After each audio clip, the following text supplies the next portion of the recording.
All right, what is happening, guys? Back-to-back Maybachs. Back again. It's Fake Truth. Predicting the future. How do we do it? How do we predict? How can we tell what's gonna happen tomorrow, weeks from now? How do we know? How could we possibly know? It's all random. It's up to fate and a bunch of unknown factors that we can't possibly know about. How could we ever know what's going to happen? Well, what if a bunch of really smart, powerful people knew stuff and then they just put images of it all over entertainment, so when the thing actually happened, you were ready for it, you didn't lose your mind, but it still had an incredibly powerful effect on your psyche. Possibly even more so because the subconscious seed was already placed months, years, days ago. Can we prove any of it? I don't know. I'm definitely not going to be the first person on the internet to make a predictive programming video. Although I thought I'd call your attention to the fact that when I type in predictive programming to YouTube, the first video is debunking predictive programming, because I'm not sure if you guys know, it's all fake and lame and wrong. None of it's real. No predictive programming has ever been created. Well, I guess if you scroll down a little bit, then you see a different angle on that. I mean, everybody's favorite predictive programming event is the two towers coming down, and you're definitely going to be able to find a lot of imagery for that, no problem.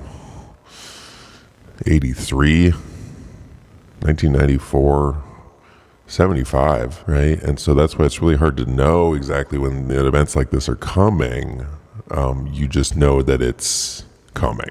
You know that it's coming, and maybe there's some other clues that show you when and how, and geez, that's a dead ringer.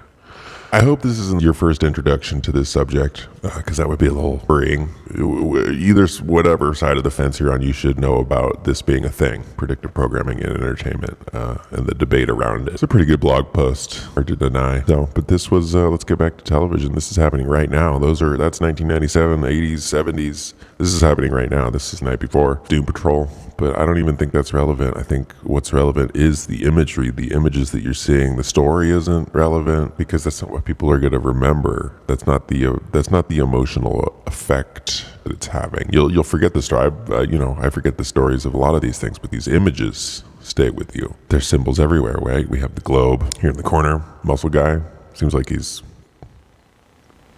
defecating sparks. But he's really just having magic powers, so that's an interesting symbol here too. I think the guy with magic powers is the one causing the grid down. And the black and white, it's just always there. If you spend enough time looking at any given frame, you will find stuff like this. Oh, chessboard, random. Totally random, set up perfectly angled in the shot. There was a chessboard there and they just left it. But what I want you to really focus on, if you can focus, can you focus, right? And they're always they layer so many things in at the same time. You could replace, right, women, taco, you see that symbolism? Pretty straightforward. But there's sparks flying everywhere, glass breaking. It's beautiful in a way. And he just keeps powering up. He's powering up. Better scrub it because they're going to catch it. He's powering up and things start breaking all over the house. Sparks are flying. Anything that's electric explodes and is fried, basically. It's done. Sparks flying out. Doesn't this remind you of sparks flying out of those Transformers that was like a couple months ago when... Fire, erupt transformer explosion, bright blue outages, including the blackout at LaGuardia Airport. 20 miles away, they saw the light from across the river in Rob, were you there? That looked exactly like this.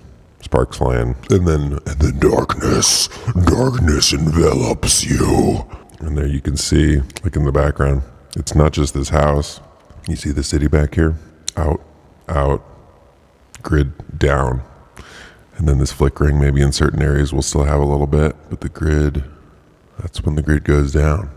It's on, and now it's down. It only takes a couple seconds. And these are the images that you're going to be seeing in your home and on the television. I guess there's not going to be any television anymore. So I think that's why this is a really important predictor, because when the grid does go down, and we're not sure how long it's going to be down, the predictive programming will be cut off. You'll have to have been fully programmed at that point, because once the electricity's out, stuff's going to go crazy, and they really want to know how we're all going to behave. They want to have organized our thoughts in the proper manner so we can still be controlled, basically, without the television, without the social cues, without the messaging, because, well, they're just going to need it. So But right, I'm joking. This is none of this is actually related.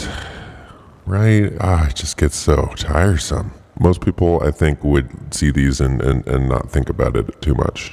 It's just a cool sequence. This guy's got his magic powers. He's got muscle powers. He's from the 50s, and he has this awesome power that he can't really control. He's got amnesia a little bit too. So is that are we talking about the asteroid, or are we talking about this character in this show? Leopard print pants are interesting too, but I hope you're ready. I'm not. I hope you're getting ready. At least mentally preparing yourself. I think that's the best prep that you can do, because I can't tell you when this is coming. I don't know when it's coming. And if you look at that 9/11 stuff, that they were going 20 years, 30 years, 10 years, 5 years, 2 days ahead of the event. It was being telegraphed on all sorts of media and television. We won't know until it actually happens, but right, when 9/11 happened, we were glued to our TVs. When this happens, there will be no TV. They'll be off for a while. And also fried. You're going to have to get a new one. Also, possibly the whole global economy will collapse, but I guess we'll take it from there. Nothing to worry about, though. Go just get some lunch, buy something off Amazon, and forget about it. Forget you even watched this video.